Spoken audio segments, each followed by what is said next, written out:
Hey guys, I have got a review of the S&P 500 sector ETFs. That is your chart of the week. It is Thursday, August 8th, 2019.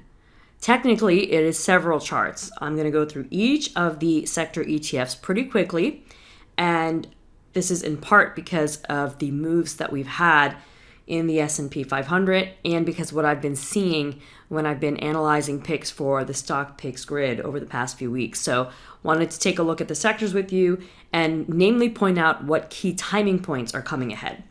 So before we look at the charts, important reminder that trading and investing can be extremely risky business.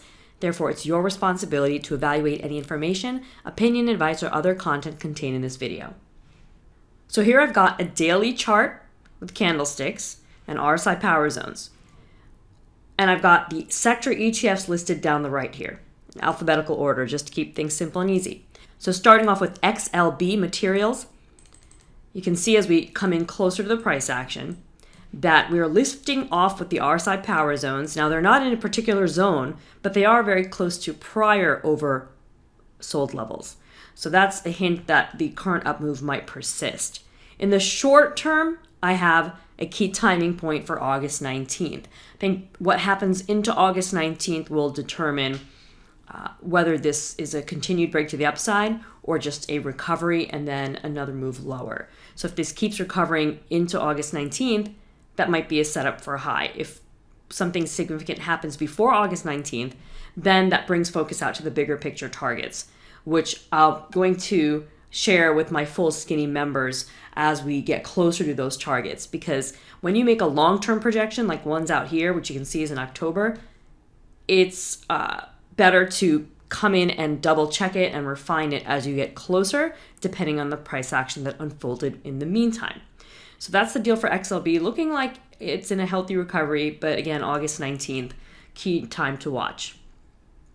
Moving along to XLC, here, this is a newer sector ETF, communication services, and so it's not got as much history, and we have this all-time high back from July of last year.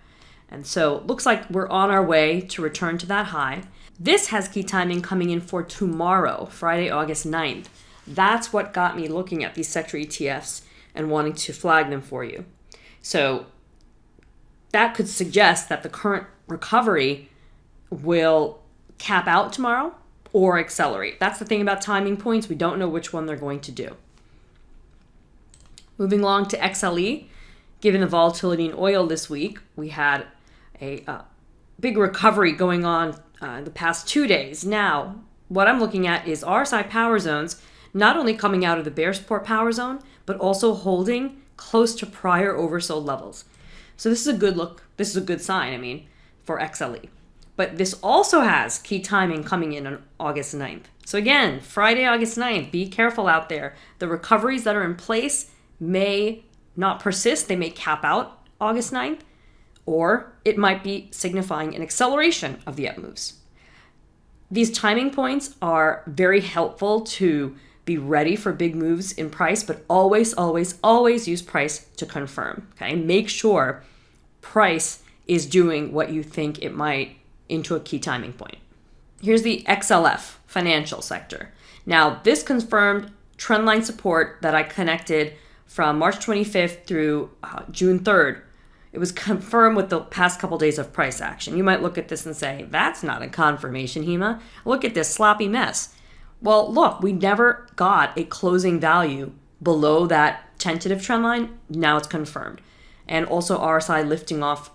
It's a bit lower than prior oversold levels, but those of you who know more about the RSI because of taking advantage of any one of my educational courses or add-ons, you know that there's a setup going on there that actually can be used to potentially calculate an upside target for XLF.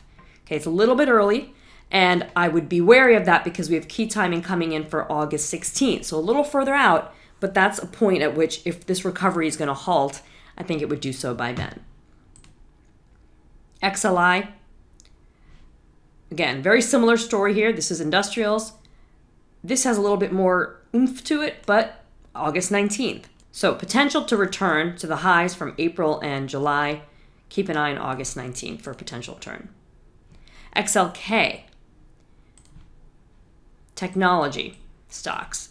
Now here, there's a rising resistance trend line that was not confirmed on July 24th, but price shorted back away from that trend line.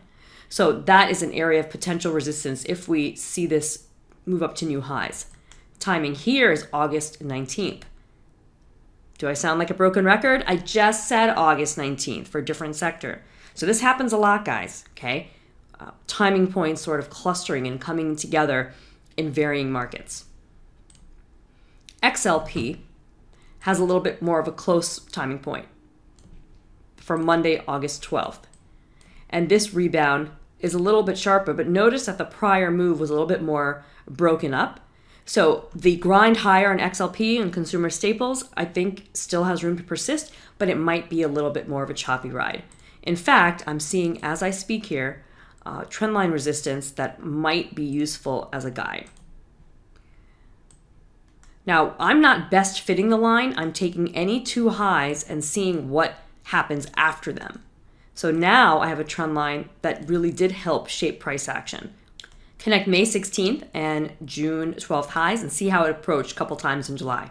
So that would be a useful guide, again, with key timing into August 12th. XLRE, the real estate ETF, has broken out of a triangular consolidation pattern. It's on its way to new highs. So what I would do is measure out the size of this pattern and give that an upside target from this break point. So how do I do that in a kind of quick and dirty way? Well, I take this, and this is again not the exact height, it's a rough approximation, and then just tie it to the breakout point. So this gives an upside target of about 40.15. I don't see key timing points here yet. The cycles are too small, so I don't have any to add in. I would need to observe and see what happens on any pullback to then have a new timing point to watch. Moving along, XLU.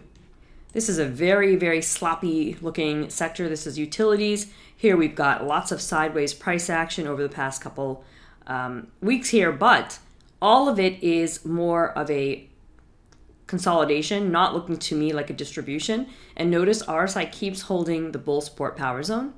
So I don't think it's close to being a big buy yet, but could be seeing a chance for a breakout there. So next is XLV, healthcare. And here you can see it's got a good recovery. It closed above the August 2nd close, which is a good sign. Got to get above the July 29th high to turn this correction around, but keep in mind key timing August 14th. So if we keep recovering strong into August 14th, I'd be careful for a potential high, at least in the short term. And last but not least, XLY, consumer discretionary. Here we've got a timing point coming up again tomorrow. So we have at least 3 different sectors suggesting that Friday, August 9th is potential volatile day coming in here. And this has a similar RSI and price relationship where if it follows through, we could see the potential to calculate an upside target for XLY based on the current price and momentum action. So that's what I have for you guys. Like I said, I'm focusing more on the short-term timing points. I do have long-term ones out, and I will fill in my full skinny members on those because we'll be checking in on the stock picks grid and through the ES and the NQ every week and narrowing down. All right? See you on the inside.